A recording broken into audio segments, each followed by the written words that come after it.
বেগুন ফ্রেন্ডস আজকে বানাবো বেগুন ভাজা। খুব সহজেই কিভাবে বানানো যায়। প্রথমে একটু মোটা মোটা কাট লাগিয়ে নিতে হবে। বেগুন ভাজা একটু মোটা খেতে ভালো লাগে।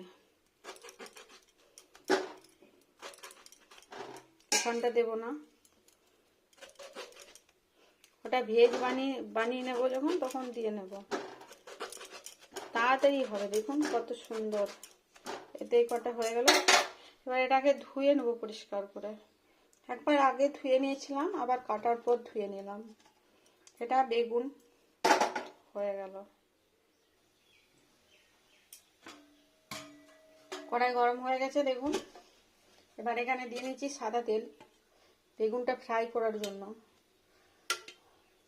একটু ঢেলেই দিই, খুব বেশি তেল লাগবে না।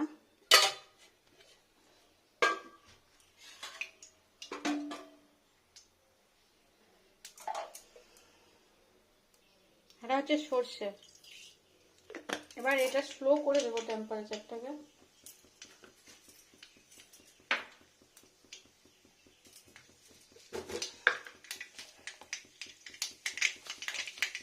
এটা হচ্ছে চিনি।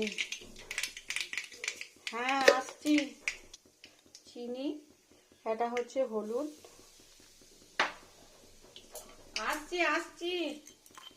এটা হচ্ছে লবণ। ব্যাস, এগুলো দিয়ে নেব।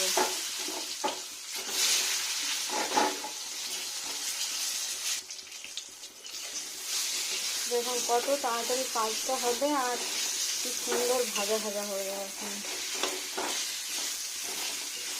মাখিয়ে নিই সবাইকে সুন্দর করে।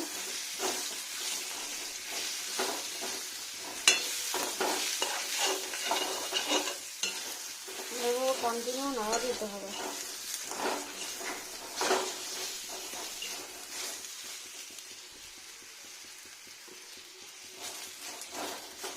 এবার স্লো টেম্পারেচার করে একবার ঢাকা দিয়ে নেবো, বুঝছেন? স্লো টেম্পারেচার করবো, তো এটা ঢাকা দিয়ে নিলাম।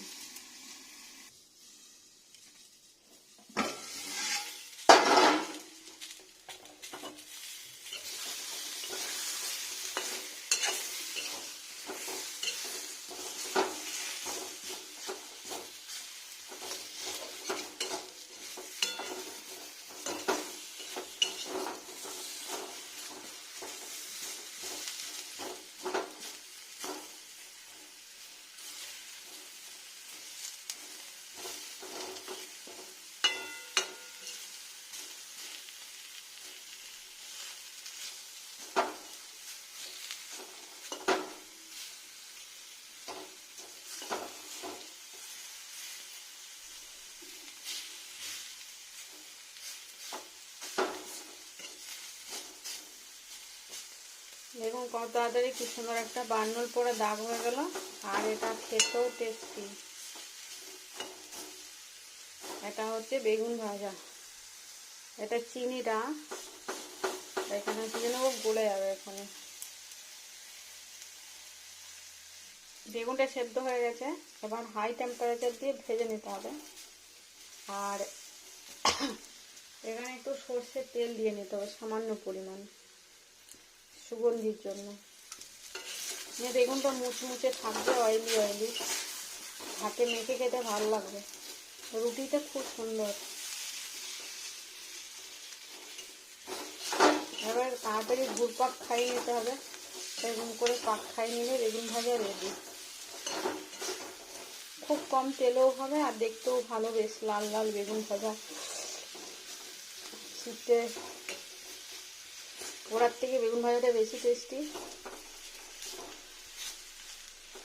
পোড়াটা একটা কেমন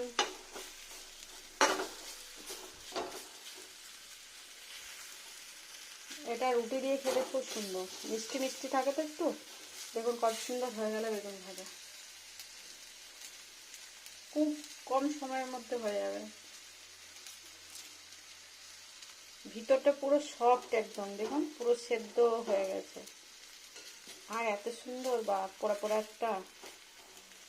এবার ওভেনটা অফ করে দিই, হয়ে গেল। কতটুকু সময় লাগলো দেখুন, সরি। এবার তুলে নেব। আর রাখবো না।